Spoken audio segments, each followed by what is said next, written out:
Bismillahirrahmanirrahim. Assalamualaikum warahmatullahi wabarakatuh. Apa kabar sahabat YouTube semuanya? Senang kembali bertemu dengan kalian bersama saya Taufik Ramadan, si tukang air Medan. Baik, kali ini kita akan coba membahas mesin RO 2000 GPD minimalis dengan harga yang di awal saya bandrol 6,5 juta dengan menggunakan satu pompa SJ80, dua free filter, satu casing membran 40-40, berikut membran XLP 11, satu flow air bersih, satu flow air kotor, 3 indikator lampu, satu pengatur tekanan RO, dan satu monitor pressure gauge tekanan di dalam membran. Juga disediakan satu box Presto 4 grup untuk kelistrikan dan penempatan MCB breaker. Mesin RO ini juga dilengkapi dengan 4 buah pos karbon, 2 buah pos karbon dengan bioenergi dan bioalkalin sebagai pengenak rasa air RO. Mesin RO ini didesain dengan satu pompa dengan kecepatan air produksi itu sekitar 3 liter sampai 35 liter per menit. Didesain untuk pengguna RO secara langsung, jadi dari mesin ini bisa langsung diminum untuk kebutuhan kafe, rumah tangga, industri, dan mungkin bisa diimplementasikan di sebuah depot air minum isi ulang. Oke. Nah, mesin RO 2000 GPD ini yang minimalis ini, yang produksinya hanya 3 liter per menit atau 3,5 liter per menit ini, kalau dibandingkan dengan mesin RO 1000 GPD ya hampir sama ya. Tapi karena ini baru menggunakan satu pompa, apabila Anda tambahkan satu pompa lagi seperti ini, maka dia bisa menghasilkan produksi air RO sekitar 6 liter per menit sampai dengan 7 liter per menit. Kenapa sih nggak ditambahkan sekaligus aja satu pompa? Bisa, kita tambahkan satu pompa, atau kita buat seperti standar saya biasa di mesin RO double pompa SC, yaitu meletakkan 2 pompa, satu sebagai pompa joki atau pompa pembantu dan satu lagi sebagai pompa utama. Nah, cuma kadang-kadang harga seperti ini masih terlalu mahal bagi para teknisi atau para perakit atau para pekerja depot, pengerjai depot ya. Jadi mereka ingin cari yang murah gitu, dan mungkin pompa joki mereka akan mereka tambahkan dengan pompa lain ya, atau mereka punya stok pompa yang nanti akan dipasangkan. Jadi mereka hanya meminta satu pompa aja, maka keluarlah produk seperti ini yang hanya memasang satu pompa aja. Nah, ini mesin RO ya, kalau dipasang membran RO bisa menjadi mesin UF kalau dipasang membran UF. Jadi ini multifungsi ya kawan-kawan, bisa jadi mesin RO, bisa jadi mesin UF, tergantung isi dari casing membran 40-40 ini. Jika Anda pasang UF, maka ini menjadi mesin UF. Jika Anda pasang RO, membran RO, ya jadi membran RO. Cuman perbedaannya, kalau di mesin UF Anda cukup kunci mati stop keran pengatur tekanan ini, maka air bersih akan keluar, dan air kotor ini flow-nya tidak ada gunanya, nggak usah kita pakai. Bahkan ini tidak bermanfaat di dalam sistem UF. Tapi kalau di RO, kita harus bagi antara air bersih dengan air kotor. Nah, jadi mesin ini multifungsi ya kawan-kawan. Nah, saya desain bisa multifungsi, dan sebenarnya semua mesin RO itu bisa multifungsi. Cuma kalau dia pakai pompa booster pumpnya yang besar seperti pompa tipe CDLF atau VVMV atau jenis-jenis pompa booster pump jenis sentrifugal, ya itu rugi kawan-kawan kalau cuma dipakai untuk UF ya. Nah ini karena pompanya juga mudah dicari dan harganya bersahabat, maka mesin RO kita ini bisa dijadikan multifungsi. Jadi pengolahan air ultrafiltrasi bisa, menjadi pengolahan air membran atau air RO juga bisa. Oke, sekarang kalau misalnya mereka beli mesin dengan hanya satu pompa, mereka akan upgrade ke depannya, tambah satu pompa lagi, maka produksinya akan menambah. Kadang juga ada yang memodifikasi, bisa langsung dipasang WTP di sini. Wow, keren ya. Seperti ini. Mereka menggunakan mesin RO saya ini, ya, berdasarkan dari keterangan yang mereka katakan, mereka pasang demin lagi. Mereka pasang demin di mesin RO saya. Jadi pompa joki ini yang tadinya aturan untuk dirangkai seri untuk mendorong satu pompa utama, maka mereka implementasikan di sini pompa jokinya itu masuk ke dua tabung softener ini. Nah ini kalau ini input air ya dari input pompa joki. Nah itu outputnya masuk ke tangke brainer ya. Ke dua tabung softener. Nah lihat, masuk ke dua tabung softener. Nah di sini mungkin mereka menggunakan air yang TDS-nya sangat tinggi kawan-kawan. Misalnya seperti air di pinggir pantai, di kota-kota pinggir pantai seperti Nias atau di Aceh, di Melaboh ya, yang saya tahu ya, atau pokoknya kota-kota di pinggir pantai atau daerah yang banyak bukit kapur di situ yang memang kandungan kapurnya tinggi, itu nggak boleh ya langsung masuk ke mesin RO ya, itu bisa langsung 100% sumbat membrannya dengan cepat. Maka mereka harus pakai pengaman. Nah pengaman inilah yang mereka pasang untuk mesin RO saya. Nah kalau sudah terlihat seperti ini kawan-kawan, nih nggak minimalis lagi ya kawan-kawan ya. Ini udah termasuk middle ya, udah termasuk middle end harganya ya.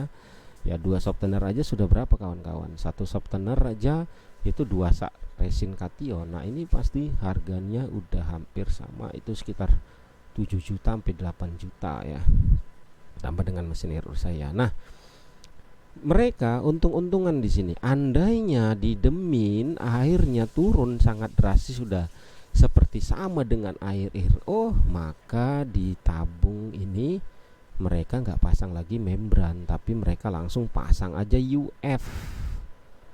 Wah, kalau udah seperti ini nampak sekali manfaat multifungsi dari mesinnya ya kawan-kawan. Ya, jadi kalau mereka deminnya berhasil, atau ternyata mereka memilih demin sebagai proses penurunan TDS-nya, maka membran RO dijadikan sebagai UF saja, artinya membrannya tidak dipasang, mereka hanya pasang membran ultrafiltrasi di sini, membran UF. Dan fungsi dari biokramik, alkalin, poskarbon ya tetap sama ya, untuk menetralisir air setelah UF. Wah, mantap kawan-kawan. Nah, jadi ini menurut saya bagus ya, dan saya ingin coba expose ya, berbagi pengalaman pada kawan-kawan, mudah-mudahan bisa bermanfaat bagi kalian. Nah, ada lagi yang sebelum ke mesin RO, Bang, macam mana ya caranya air saya itu, membran yang saya pakai di mesin RO Anda ini kan low pressure. Katanya low pressure itu mudah sekali sumbat, rentan sekali dengan air-air yang masih buruk water treatmentnya. Ya mungkin Anda bisa mencoba ya beberapa water treatment yang saya coba berikan. Nah, seperti ini ya, ini mengolah air sumur atau sumur bor ya. Ini gambar dari ilustrasi sumur gali gitu ya, atau sumur bor lah gitu. Nah, kalian bisa meletakkan water treatment di awal seperti ini sebelum masuk ke tangki baku yang mau diolah RO seperti ini. Nah, apabila air kalian kondisinya berbau, habis itu ya bening tapi masih bau lumpur, misalnya bening tapi masih bau karat tapi nggak mau berubah warna airnya, ya artinya nggak separah-parah kali gitu air burnya atau air sumurnya gitu, ya mungkin kalian bisa pasang di sini isi medianya itu misalnya ya taruh ferrolite atau karbon, atau mungkin kombinasi ferrolite, mangan, zeolit ya. Kalau memang kalian rasa airnya terasa berat atau tidak mau ambil risiko jika ada perubahan dari air baku. Nah, kemudian airnya disimpan di tangki baku kedua. Tangki baku pertama, sorry. Nah, gimana ya Bang biar membran kita kerjanya nggak berat kali? TDS saya 300. Kayaknya ke membran RO bisa cepat sumbat tuh Bang, karena membran low pressure ini katanya sangat rentan dengan TDS di atas 300, di atas 200 saja udah meper dia, udah mulai goyang lah dalam pengerjaannya, itu hasilnya sering nggak maksimal. Ya mungkin Anda bisa tambahin ya ini demineralisasi yang sangat sederhana. Anda menggunakan resin kation aja, di dalamnya masukkan 2 sak, lalu diregen dengan HCl 2 liter HCl untuk 20 liter air, regen kan ke dalam tabung media yang berisi resin kation ini, maka TDS air yang 300 itu langsung turun, drop minimal 70% sampai 80%. 300 ppm pernah saya coba diregenerasikan dengan 2 tabung resin kation menggunakan HCl, itu drop turun sampai 60 dan 50 ppm kawan-kawan ya. Udah segitu udah setara dengan air PDAM bersih atau setara dengan air pegunungan. Arti membran kan nggak begitu berat kerjanya, dan produksi membran akan baik bagi mereka yang menganggap saya itu air yang TDS 0 tuh harus pakai proses RO karena RO tanpa kimia. Saya nggak mau pakai demin itu penukaran ion yang bisa ada kimianya. Wah ya mungkin bisa demin itu tetap dipakai untuk pengaman dari membran RO Anda agar jangan cepat sumbat itu ya.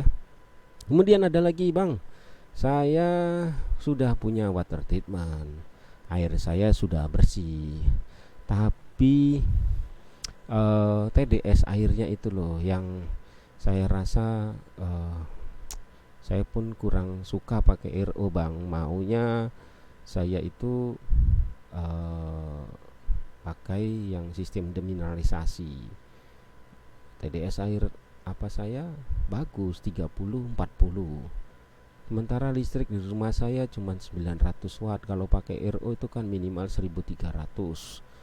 Nah, bagaimana Bang? Ya, ini mungkin Anda bisa coba demineralisasi, pengganti kerja dari RO. Seperti tadi, kalau Anda memahami bahwasanya TDS 0 itu nggak apa-apa untuk air minum, ya kan nanti setelah hasil air dari TDS 0 itu kita kan mineralisasi lagi dengan karbon, dengan CTO, dengan UDF, ya pasti kan ya aman, karena kan itu cuman proses aja. Demineralisasi RO hanya proses pemisahan unsur zat padat yang terlalu tinggi di dalam air, kita buang atau kita tukar hingga didapatkan hasil 0, dan intinya itu hasil TDS nya 0 atau rendah. Maka setelah itu baru kita olah lagi agar air itu terasa lebih enak dan memang terbebas dari unsur kimia. Nah loh, kalau pemahaman seperti itu ya silahkan Anda pakai sistem demin. TDS saya 900 Bang, kalau masuk ke RO itu kan berat kali membran. Nah, pakai demin dulu. Diturunkan dulu baru Anda pakai RO. Kalau memang Anda fanatik RO. Jadi begitu ya kawan-kawan. Sekelumit tentang mesin RO minimalis saya. Banyak yang mengatakan, "Apa sanggup itu Bapak Sanju dorong 2000 GPD?" Sanggup, Bos. Sanggup. Karena sekarang udah ada membran low pressure yang diproduksi, yang dikeluarkan. Membran low pressure itu tekanan kerjanya itu antara 50 PSI sampai dengan 80 PSI, udah ngeluarin air bersih sekitar 80% kinerjanya. Jadi kalau satu pompa semi jet pump bertenaga pompa 1 HP itu rata-rata tekanan PSI-nya ketika dalam rangkaian tertutup, hampir tertutup 95% atau seperti simulasi RO, yaitu dapat tekanan airnya itu ya sekitar 40 sampai 50 PSI.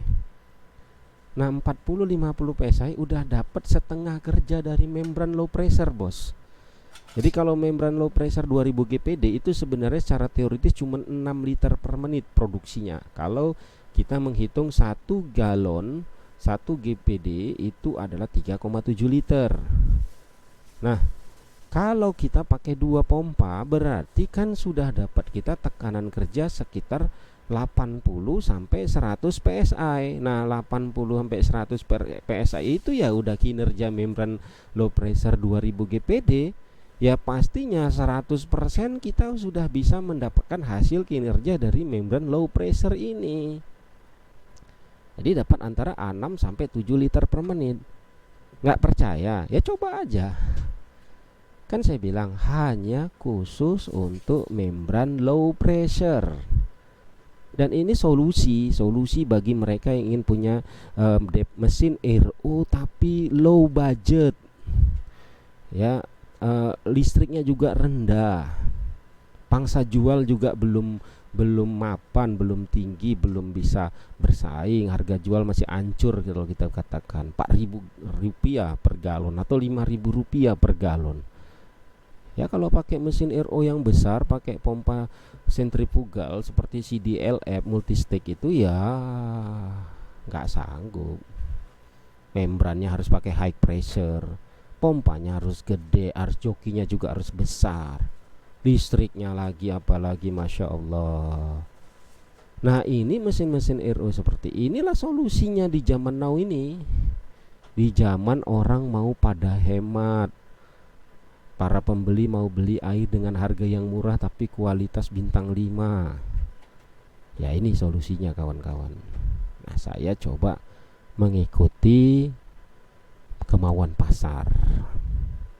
Ya silakan kaji secara teoritis apa yang saya buat ini, karena saya juga nggak berani ya kawan-kawan mengekspos atau menerbitkan satu isu yang memang saya sendiri belum menjalaninya. Wah itu konyol kawan-kawan. Ya kita nggak ingin menyesatkan orang lain. Oke, kita kalau bisa mengedukasi orang lain agar tidak tersesat. Oke kawan-kawan, itulah sekelumit tentang mesin RO minimalis 2000 GPD saya. Bagi mereka atau kalian-kalian yang masih penasaran tentang mesin RO 2000 GPD minimalis ini, silahkan Anda masukkan komentar Anda di kolom komentar. Bagi yang suka silahkan like, bagi yang tidak suka semoga ilmu saya atau video saya ini bisa memberikan sedikit pencerahan bagi Anda, atau mungkin bisa merubah pandangan, atau mungkin bisa membantu Anda, memberi inspirasi yang baik bagi Anda sendiri. Jika merasa ini bermanfaat silahkan share kepada yang lain. Dan jika Anda ingin terus berlangganan update-update video terbaru dari saya, silahkan aktifkan lonceng di channel YouTube Anda agar bisa selalu terhubung dengan channel YouTube saya. Tidak banyak yang saya minta dari kalian, hanya dukungan, support, dan kritik masukan yang baik. Dan sekali lagi saya ucapkan banyak terima kasih. Jazakallahu khairan. Assalamualaikum warahmatullahi wabarakatuh.